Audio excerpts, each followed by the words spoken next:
Hey guys, how you doing? Welcome back to my Explaining Characters series, where I cover a character from the game Battle for Neighborville, and after explaining what they do, and what they can do, I decide if they're worth trying or not. And this week's character is one that you guys may be pretty familiar with. All-Star. Oh yeah, this is gonna be a fun one. So without any further ado, let's get right into it.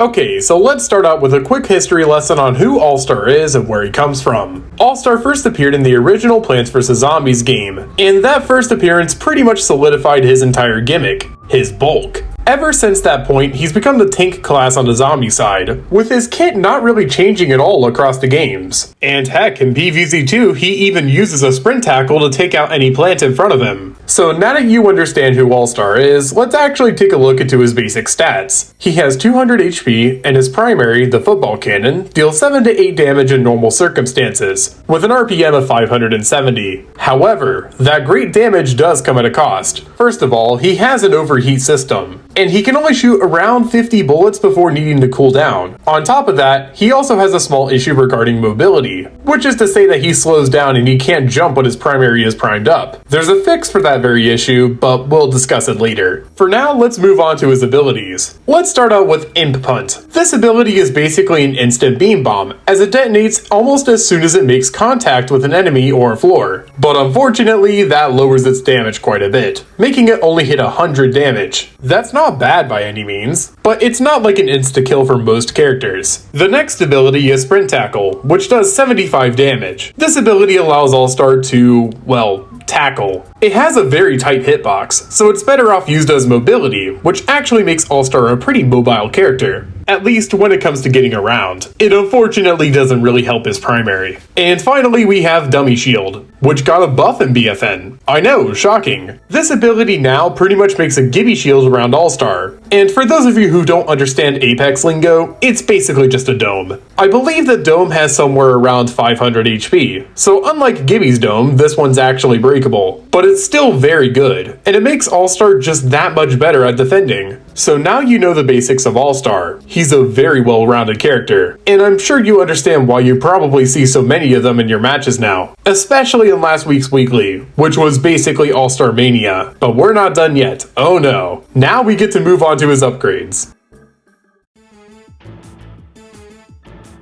This is probably the section of the video that you guys wanted to see, so let's not delay it any further. I'm going to start out by talking about All-Star's best upgrades, which are the ones that basically turn All-Star into a better foot soldier. The first one I'll be discussing is Spin Class, which basically makes All-Star's primary start up immediately, compared to its normal startup. This already makes All-Star much more threatening, as he doesn't even have to wait before he starts demolishing people. Next up is the other upgrade, that being Tennis Skills. This one is even simpler, as it just lets All-Star jump and move at normal walking speed when his primary is primed up. So these two upgrades already make All-Star a better character than Foot Soldier, like I said before. And if you ask me, this is all you really need to use. But we're not done yet. All-Star has more good upgrades, such as Applying Pressure, which is a very interesting upgrade. Basically, whenever All-Star nearly misses or hits an opponent, their vision gets reduced, similar to when you're almost dead. And this affects stacks, I believe up to 50% if I'm not mistaken. So I don't think I need to tell you how impressive this upgrade can be if it's used right. Another really good one is Shoot the Gap, which is basically an upgrade that gives Sprint Tackle, an already very mobile ability, more mobility. So basically it makes All-Star even more mobile than he was before, which is just insane. One final upgrade I'd like to cover in this section is Injury Time,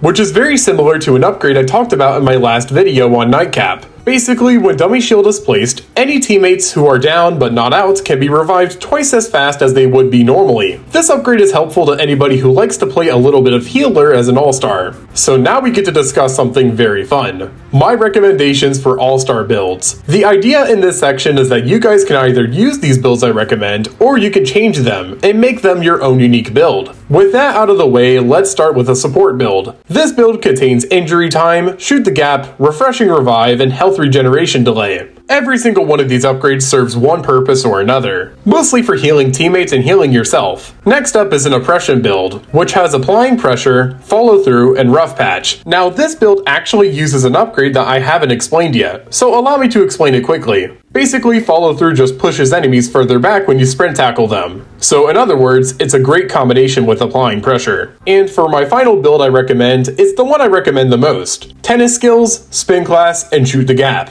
This setup is so disgustingly good. I don't even really need to explain it, do I? So now that we have all of the details for All-Star, let's come in with the final verdict. Is All-Star worth playing? I would say absolutely. This character is so good that I would argue he's even in the top 5 characters in the game. So absolutely give this guy a try. You might be surprised. And I believe that ends this video. Thank you guys for watching until the end, I really appreciate it. I'm not gonna lie, this video was definitely on a time crunch, so I apologize if it's worse than my nightcap video. I tried my best. Anyways, if you guys are new around here and you like what you see, then drop a like, maybe even subscribe, and I'll see you guys in my next video. Peace.